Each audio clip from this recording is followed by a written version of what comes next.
How would you like to feel just a little bit better? I'm Miranda Anderson, a positive psychology practitioner and host of the show Practically Happy. Each week, I dive into the science of well-being and discuss practical tips for feeling better in your everyday life. Tune in for the latest research, insights, and a happier you. Listen to Practically Happy wherever you get your podcasts.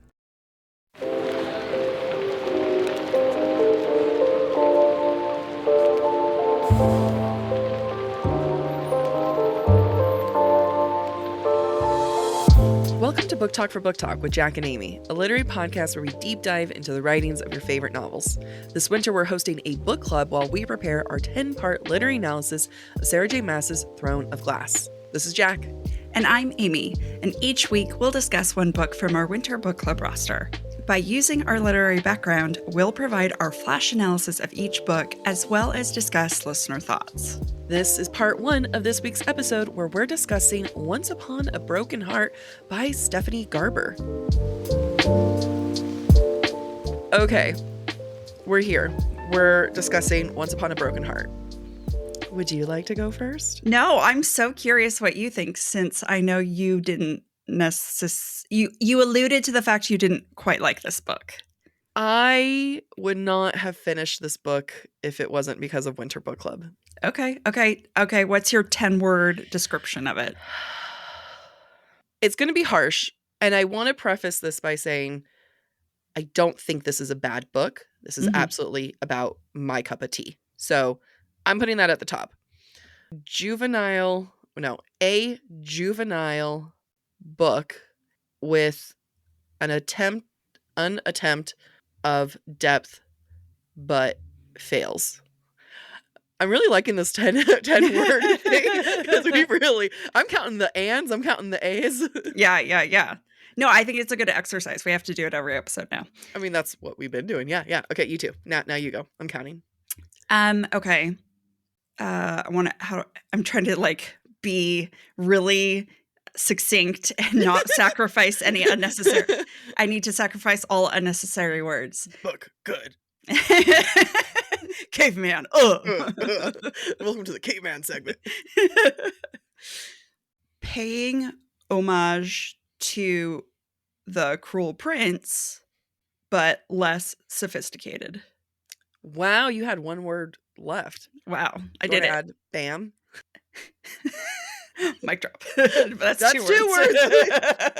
Someone over. Yeah.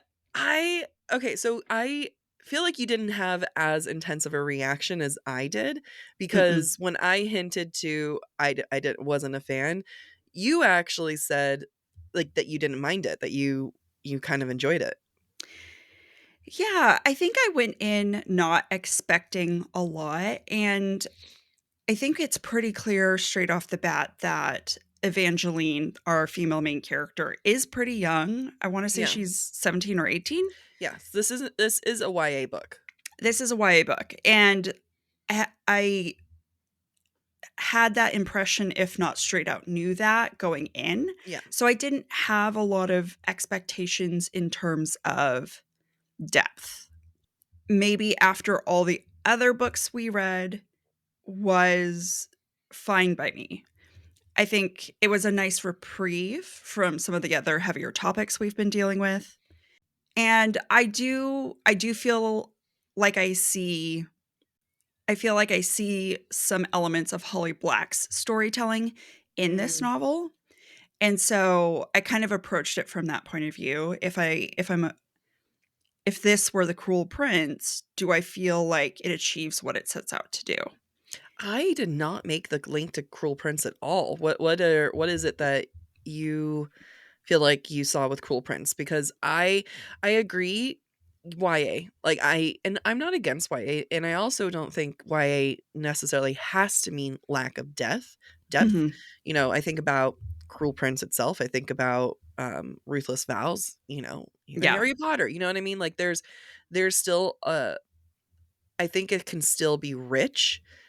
And for a world that's so busy, I didn't find it to be rich. But you and I walked away really liking Cruel Prince, and I totally didn't make that connection. So what was the connection for you? Yeah. So I felt like the Prince of Hearts, Jax, Mhm. was a Cardan archetype. I felt like it was straight off the page. Him, Yeah, black okay. hair, tall, thin, magical, kind of a little bit cruel in how he uses his magic. I felt like that was a carbon copy almost, but Interesting. not in a bad way. I felt like he was your typical mischievous fae Mhm. that fit a stereotype that I like. Evangeline, on the other hand, isn't necessarily in my mind Jude. She's Jude's twin sister, and this Mm. and Evangeline's stepsister Marisol is Jude in this case. Wow. So I saw it as a kind of a flip-flop situation. Interesting. I like that more. Like, it makes me kinda like it a little bit more. I still don't, I'm not a fan, but it makes me appreciate it a little bit more if it was what if, the twin Jude situation. Mhm, My one hang up with all of it is that even when if we're gonna make the comparison, which is cruel, pun intended, within itself because of how this is such a bitch statement to make. Because of how talented and how incredible that book is, when you look at Jude and you look at her twin, even her twin had a lot of depth to her in the sense of, yeah. like, why she did what she did. Is there an earthquake coming? No, it's my alarm. Oh, okay. And that's the thing where it's like, I like what you're hinting at. I like where, like, what if there was more to this? And I feel like when it came to Evangeline, I had 0 layers with her. You Mm, had mhm, someone who really wants to be loved, someone who and as someone who wants to be loved, I get it, like, but that was it, that was it. That was her personality trait. She was willing to go and do what she could, and then immediately was like, "Oh, that was a mistake, I regret it, I should never have done it." And I think the one type of growth we and it's not even the biggest growth, but the one type of growth we had was at the very beginning was like, "Oh, I made a mistake and these are my consequences," but mhm. it also didn't have growth beyond that, like, because even at the very end of the book, it was still like, I kinda liked where her and Jax were at the very end kinda having a more honest conversation, Mhm, and but, you know? mhm. Yeah. It's yeah.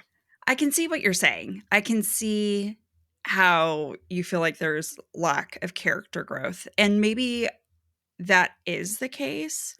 I think she spends a lot of time either wanting to be loved and Mhm. doubting the people who love her, or doubting people around her and trying to convince herself that no, she needs to trust them. Yeah, And that is the bulk of her character arc in this book.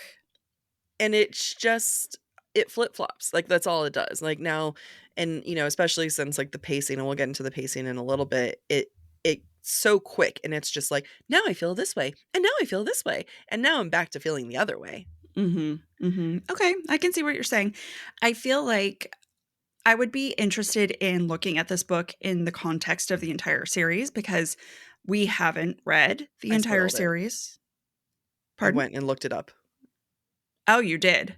It was the only way I could get through it. I was like, Okay. I need to know what happens because what if what happens, I feel better about it?" Yeah. And the answer is meh. Okay. The answer is meh. Okay.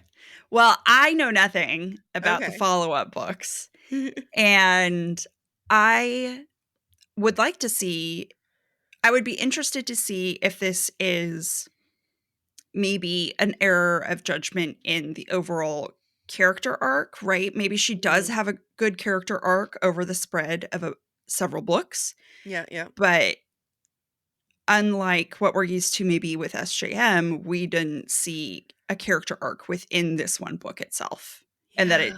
it's part of a bigger narrative. I also feel like for a character that has one drive, and that is find love, Mhm. I'm okay with that being the one thing that drives someone because, like, I at the very start it was, and oh yeah, to clarify, we didn't preface this. We listened to it. We did not read this book audio. That's gonna be the case for the whole season because Yeah. we got to get through this quickly, guys. We're doing 2 books a week, so we be hustling.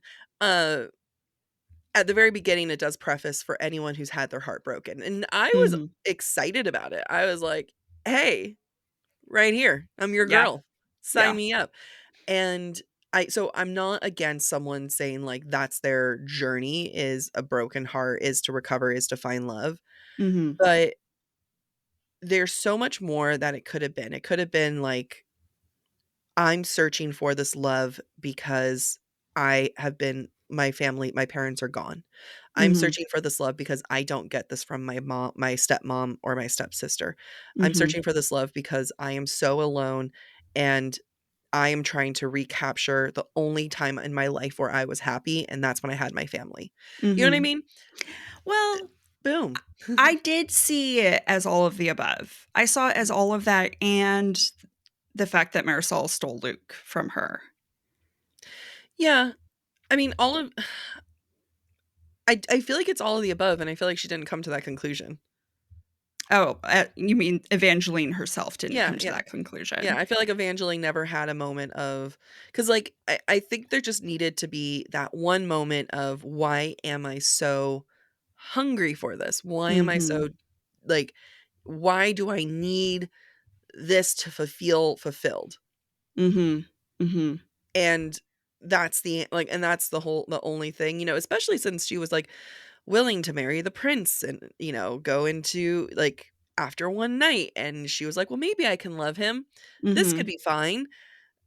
Like, she's choosing willful ignorance, like, we've talked about that before, which, again, it could be fine, but there was no payoff in her realization at the end for all of it, because then it just keeps it so high level thought process Mhm. that I'm like, just one moment of, "Huh, maybe I got some more issues." I felt like, and I could be misremembering No, no, you're this. probably remembering, and I was probably blocking it all out, just be like, "Get through this." I feel like there was a moment when Evangeline and what is the prince's name? It's not Atlas. Leo? I feel like it starts with an A. Not the Prince of Hearts, but the Prince of the North that she is engaged to. Yeah, yeah, no, it's like Leo or something. Um, Mm, Hold on. Heart, Evangeline, Apollo. Okay. Apollo, that's right. I was like, it's a It's a god, it's sun. an astrolog. Yeah. Yeah. It's astrology. I can't remember. Um, Apollo. I feel like there was a moment when she was like, "Can you just stay and hold me tonight?" There is a moment of reflection that she hasn't had this Mhm. since her parents died, since before her parents died, that no one's held her like this, and how Yeah. much she missed that, and how restful it was to have That's that. fair. That's fair. And she feels like a twinge of, oh my God, I could really develop feelings because of this one simple act, Yeah. because she is so starved for it. So I think there are hints of it. I agree that it's not overt. I agree that it needed to be something more substantive for us to feel connected to the character. Mhm. And again, I do wonder if that speaks to the larger character arc and choosing to save it for a larger character arc rather than encapsulating it in this book. Yeah, and I will and I will totally be the first to say I came from this book from Trial of the Sun Queen, from Mhm. Spark of the Everflame, Mhm. where we have such complex emotions and feelings, and these female characters are so incredible, and I felt like it had so many layers to both these books, and I'm coming from a high from everything we've covered, and then I come to this, and so it's like I do think that maybe had I come to it from a different mindset, because Mhm. think about when we covered Ruthless Vows. A lot of people didn't care for Ruthless Vows, but we covered it after, the very secret society of irregular witches, and that was such a, like, warm little fuzzy feeling, and then we went to Ruthless Vows, and that was kind of like a little fuzzy feeling, Mhm. and I do recognize that my palette was somewhere else. Yeah, you needed a palate cleanser. I did sneak in a stalker romance in between. Complex emotions.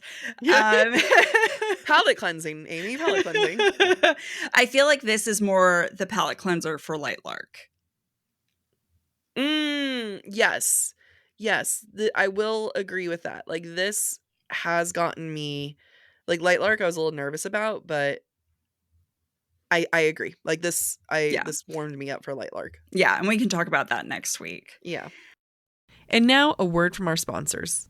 For all our listeners, it is T-minus 1 week or less until we are officially in the gift-giving season. You didn't need to stress me out like that. If you haven't found the perfect gift for any of the men in your life, the Chairman Pro electric foil shaver from Manscaped is something he'll actually love and use. I've already gifted the Manscaped Chairman Pro to my stepdad, and he loves telling me every time he uses it, which is almost daily. So I do get those updates. He says that it's one of the best shaves, and that's because the Chairman Pro uses the Skin Safe 4-blade foil for when he wants that really smooth shave. And if he doesn't want that smooth face, then he can always use the interchangeable blades and switch it over to the Skin Safe stubble trimmer. What makes sure that the Chairman Pro gives him the shave he wants without the nicks and bumps is that Flex Adjust technology in both of the interchangeable Skin Safe blade heads. The Chairman Pro has up to 75 minutes of runtime on a single charge so that he can have that successful shave every day. The Chairman Pro is waterproof, which means you can use it in the shower, and it simplifies cleanup. Our friends do complain about their partner's whiskers everywhere in the bathroom. We should give that to our friend. Yes. Yes. You know who else can get it? Our listeners. And they can get them the Chairman Pro package for the holidays. It's a thoughtful and practical gift he'll actually use and love. Get 20% off plus free shipping with the code BOOKTALK, BOOKTALK at manscaped.com. That's 20% off plus free shipping with the code BOOKTALK, BOOKTALK at manscaped.com. One of the hardest things for me during the holiday season is I want to keep myself accountable for the things I've committed to both prior to the holidays and hopefully post-holidays in the new year. I want to be gluten-free. I want to avoid a certain amount of saturated fats. I want to accomplish certain things with what I'm eating. And holidays, holiday parties, traveling, all those things make it super difficult. That's why Factor has been one of my absolute favorite go-to meal delivery services. Factor lets you choose from 6 different menu preferences, and all of them are meant to help you manage calories or maximize protein intake. Avoid meat if you want. I ate Factor today. Like, I have a lovely stash of Factor, and I've mixed it up between protein and the vegetarian option, and it's been so good. I was so glad I brought my Factor meal to work. It's chef approved. It's approved by my dietitian. I love that Factor has 35 different meals that you can choose from every week so that you can find something that's satisfying for your needs and gets you those flavors that you love. What did you eat today? I had the chicken mushroom wild rice. Oh my God, I did too. Shut up. We're so similar. So if you'd like to be similar with us, head over to factormeals.com/50booktalk and use code 50booktalk to get 50% off your first box plus free shipping. That's code 50BOOKTALK at factormeals.com/50booktalk to get 50% off your first box plus free shipping while your subscription is active. The best thing about gift giving is when you can identify the things someone needs that they would never get themselves and that they're actually excited to receive. Is this your way of saying that you're going to get me something from Quince, Amy? I might, if that's what you want. I absolutely do, because Quince lets you treat your loved ones, and I am your loved one, with everyday luxury goods, but at a very affordable price. I've actually been looking at their wool coats because now I'm traveling for the winter and I realize I don't own coats. And I am shocked with just how reasonably priced these are. They do that by partnering directly with top factories, and they cut the cost of the middleman, which means we get more affordable pricing. And not only can you get amazing wool coats from Quince or their Mongolian cashmere sweaters, which only start for $50, but you also have these amazing year-round gifts like their 14 karat gold jewelry, their Italian leather handbags. All of the things you listed use premium fabrics and finishes so that every piece feels like luxury. Gift luxury this holiday without the luxury price tag. Go to quince.com/booktalk, BOOKTALK, for 365-day returns plus free shipping on your order. That's QUINCE.com/booktalk, BOOKTALK, to get free shipping and 365-day returns. Quince.com/booktalk. I do want to go back to the fact, though, that our female main character is 17 or 18. Yeah. And how you deal with a broken heart at that age is very, very different from how you might deal with it in your 30s. Yeah, I can go back. I remember when I was stupid. That's fine. I have no problems reflecting upon that. What doesn't help is some of the other aspects. However, before I keep talking about what I dislike, I would like to read some things that listeners did like. So let me pull some of that up. A lot of people, oh, you guys, I'm so sorry. Because a lot of people said that they really like the world. So I quote I'm going to read a couple of these. I really like the whimsical setting and enjoyed meeting more of the fates. The whimsical writing, very descriptive and easy to read. Imagine the scenes, the whimsy and true, the whimsy of it all. And yeah, so people really I liked the little fairy tale aspects to it. A lot of, love the whimsical and fantastical. So let's talk a little bit about the world. And I want you to talk first because I don't want to read all these positive comments and then come shit on it. So please. Yeah. Well, I think it starts with the prologue.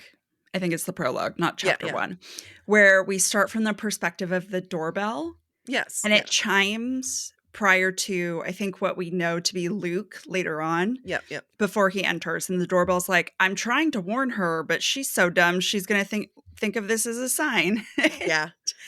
I think that starts off as great world building because Agreed. it tells us that this is a fantastical world. Mm. And we are going to encounter characters who read the signs wrong. Yeah. And I think that does a really great job of setting it up. I thought it was hilarious. And I did love this idea of fates stuck in a card deck and chaos erupting when the fates, Yeah. unleash themselves again. It's no different than, gods on Olympus coming down to decide to living with the mortals. Yep. It's the same idea. So I liked that spin on it. It's almost like a tarot deck that's come to life. Yes. So I liked that. I really enjoyed this idea of fairy tales not being properly remembered and changing a little bit from person to person, or not knowing the ending. That felt, again, adds to the fantastical nature of this. So I think without having to create a world like Harry Potter, Yeah.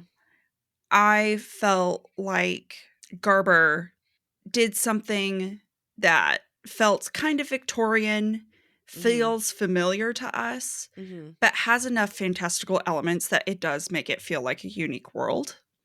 Yeah, she pick and chose things that we're all familiar with, and by doing that created something unique. Yeah.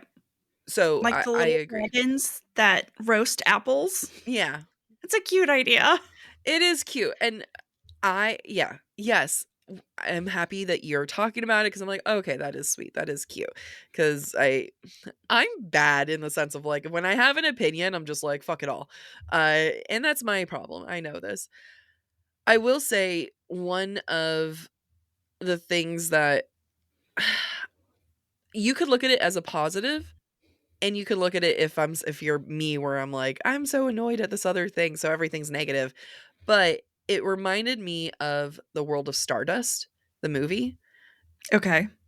I love that movie so freaking much, and I felt like that world is very fantastical too. It's Mhm. very, um it's almost like a parody within itself and everything, Mhm. but I mean, that's the concept of fantastical, Right. and and yeah, I love that movie, I love that world, and I could see a lot of elements from there to here, a little Mhm. bit of Ella Enchanted, a little bit of just that, like, really high level of fantasy, Mhm. uh, now because my interpretation of the plot, of the character was so high level superficial, Mhm. the reason why I ended up walking away with a slight dislike of the world is because everything there is high level superficial because she pick and chose from things that we're already familiar with and comfortable with. The bells thing I actually really loved. Like there are elements to it that I really did enjoy. I think that the bells was a very clever thing. Mhm. I appreciate that the very first thing we see is Evangeline walking through a door that she shouldn't have been able to, and then we find out that she's a key. Like that, like there are things that yes, like those are, or prophecies are like different pegs to a key and Mhm. opens up. There's a lot of stuff to it that I did enjoy. I think because some of the fantastical stuff directly impacts the plot, and I Mhm. struggle with the plot. Mhm. That's where I'm like, is it hurting it a little bit? Yeah. And Yeah. but yeah. I'm trying to be positive. So, yeah, I'm gonna challenge you. I think that Yeah, yeah. if you came at this book at a different time, I would love it more. you would view this a little differently. Yes. So, I read Stardust when I was in middle school, so I don't really remember a lot of it, and I'm not familiar with Ella Enchanted. I Wait, you can never see watched Ella Enchanted? no, What about Stardust? Did you watch Stardust? when it first came out, but I Oh really my don't remember it. god. All right. Well, issues for another time. Continue. So, and I wanna challenge your point because a lot of the Fae books we read about Fae Yep, lore yep. builds off the same Fae lore over and over again, right? You are And so correct. Yeah. so, you know, I think the question is not what did Garber build off of that we're familiar with, but did she do enough that was unique to her world to make it di different enough that it feels like it belongs it solely to this book? Yeah. And I think she did make things like the world is distinct. I will agree with this. Like this world is her world. I could picture it, I could imagine it. It was very much this is the world that we're getting. This is Mhm. what it's like in the north. And I will say it was very consistent, like the Yeah. stories that people forgot versus when they could remember them. The Mhm. world was whether you like it or not, but the world is a very definitive world. No, keep challenging me. All the things you're saying are right. I'm annoyed that I didn't like it. This might be a book that one day I come back to when I'm in a Mhm. different vibe and maybe I'll really enjoy it. And I think Yeah. maybe this is a book that I have to read versus listen to Yeah, because it I think sometimes some books I just can't read, but I enjoy listening mhm, and vice and vice versa. versa. Mhm. Yeah, I think that makes sense, and I'm gonna say because I equated it to Cruel Prince, you couldn't read Cruel Prince 3 times. Yeah. Yeah. So, it just might be timing, it Mhm. might be headspace, and that's okay. And that's I okay. I feel like what is evident to me in this novel is that Garber has done a lot of planning because she Yeah. is very consistent. You don't get lost or you don't forget what everyone's forgetting. You're like, "Oh, yeah, that's the thing everyone forgets." So you know when you're getting new information. Yeah. You know when, uh, you know what you're hungry for because and it's the same thing that Evangeline is hungry for in terms of information. So I do feel like this is a great setup book for Mhm. whatever comes next. That being said, it was a lot of setup, but unlike Spark of the Everflame or Trial of the Sun Queen, I wanted more. I felt like there was just a little more that I wanted from it in terms of plot, Yeah. and that makes it more plot and less setup that I don't feel I got in Once Upon a Broken Heart. I'm this is a great segue to one of the comments on the negative side, because we asked people, what do you like, what did you not like? And one of the things that someone said that they didn't like, and I can agree with that, and I think it lends to what you're saying, is sometimes it was hard to keep up with the plot. And then other comments are along the similar lines of sometimes 12 different things are happening at once. The whole plot, it just like we were hopping from one to the other to the other. So talk about that.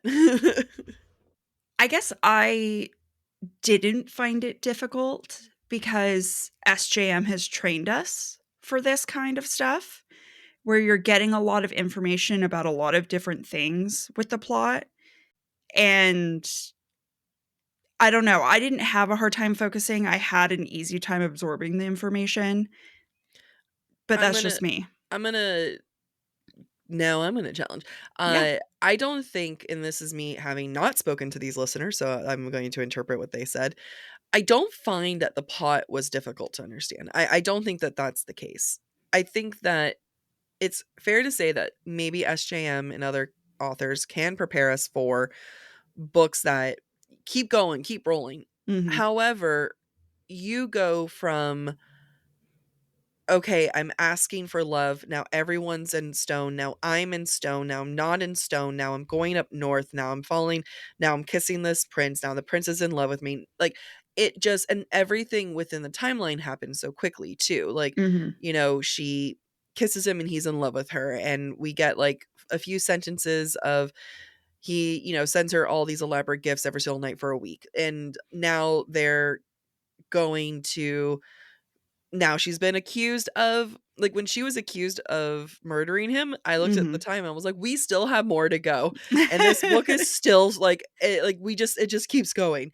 And then they go to the vampires and then they see Luke, and then now Jax has been bitten, and now how do we get out of there? And now the Marisol. Like I don't think that it wasn't hard at all. Like I don't find that the plot it's not like a Crescent City where I was like, what Yeah. just happened? I don't get what we're getting. Like how did Hunt turn into the one who betrayed Bryce? Like we didn't get any of those moments, Yeah. but it just ran. The entire thing was a sprint from the get-go. And because we never got a moment to I felt like each plot line was open, introduced, and closed. Mhm. Open, introduce, and close. Next, now for the next one. And it just like I couldn't really tell you like what's the plot of the whole book. I can tell you all the little storylines, but what is the overarching plot there? And in that sense, I feel like it does experiment with the concept of a book, and I can applaud authors who attempt to divert from the classic beginning, middle, end, who do challenge what is it like, what is the structure of a book. I respect those things, but make it better for me, Amy. So, I mean, to me, this feels like a classic YA and going from place to place to place. And a lot is happening in the plot, but the through line is very simple. Mhm. In this case, the through line is Evangeline wants to find love. The Prince of Hearts has made this bargain with her that hangs over her head. And that's why the plot goes in a lot of different directions. It doesn't feel any different to me than a Cassandra Clare book, or when we read Lightlark, it feels very similar to Lightlark. It doesn't feel that much different than other YA books that I've read in terms of going to a lot of different places as part of Well, the storytelling. here's what I'll counter to that. The reason why I think it is separate to a Light Lark to Cassandra Clare is that you at the very beginning, it's we need to X, Y, and Z. Mhm. At the very end, that's what they're working towards. Now, are there other things that come in? There's challenges, there's other Mhm. stuff, there's things that that you're trying to get through. But point A, you clearly see we need to do this in order to save that. That is our mission for the book. That's like, I mean, and that's not just YA, that's, a lot of other books, but like think about Harry Potter, think about Mhm. Hunger Games. Like even with Lightlark, like, and you can go on like mini side quests and stuff and things can happen, but there's always that one goal that they're working towards. Mm-hmm. Her finding love isn't enough of a goal for me. I agree, but I do also think that her goal changes. I mean, here's what I think causes what I'm going to term as the mess for everyone. Yeah. It's that we've got two very different competing goals happening in this book. We've got Evangeline searching for love. That's all she cares about. Yeah. But what's dominating the storytelling is this unknown desire of the Prince of Hearts, of Jax, to find the Valerie Gate. Yeah. And find that key. And our female protagonist keeps trying to resist it. And we don't quite understand Jack's goal the whole way. Yeah. Or we know now what the goal is, but not his motivation. And that dominates our female main character. And it dominates her story. And I think that may be what makes the plot feel like it's all over the place. Because we're warring with two main goals, two through lines that there's no alignment. Because at least in Crescent City, Hunt and Bryce might have different motivations, but they're both aligned on finding Danica's murderer. Yeah, yeah. Same with House of Sky and Breath. People might have different opinions, but everyone's aligned on find Emil, find Sophie. Yeah, yeah. We don't really get Jax, like, we don't get introduced to Jax's goal until well into the book. Like, we don't realize that, and having now known what his goal is and stuff, I can tell you, like, his goal is, like, we are well into the book before he has a definitive goal. And that requires then me having been on board with Evangeline's goal for the first 30, 35, 40% of the book. Yeah, that's true. And so while they're competing goals, you can't introduce a race, you know, a racer in the middle of the book of the race, right? Like a competitor, because then it's like, okay, well, now this mysterious thing that Jax has been after, like, if that's why he did help her, if that's why, you know, all these other things, his stuff doesn't happen until later. And that's what still doesn't make it still a through line, because like, and I agree, like, you know, you have two different things competing, but the competition doesn't start until almost midway through. Yeah, that's a fair point. And I will say, and a reason that maybe this is a difficult book for some people, or, you know, aspects of the plot might be difficult for people, is the fact that I was more interested in Jax as a character than I was in Evangeline. Yeah. I don't really care if Evangeline finds love. I'm more interested in uncovering what Jax is all about. That is fair.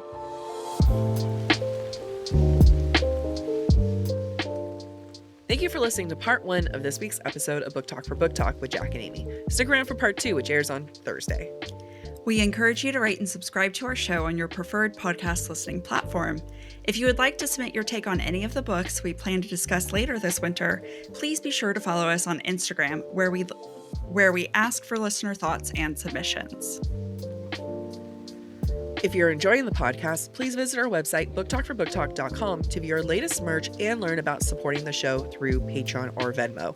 If you would really, really like to support the show, the best way that you can do that is by following us on TikTok, Instagram, or YouTube at the handle Book Talk for Book Talk. But please, please, please share the podcast, share this episode. When you post it on stories and you share it with friends, it helps us a lot. Bye. I'm going to put my little light here because last time I was blinded. But I looked good, so like... Your lighting was really good. I know, sacrifices can be made. Will have to be made. Who needs vision? Not I.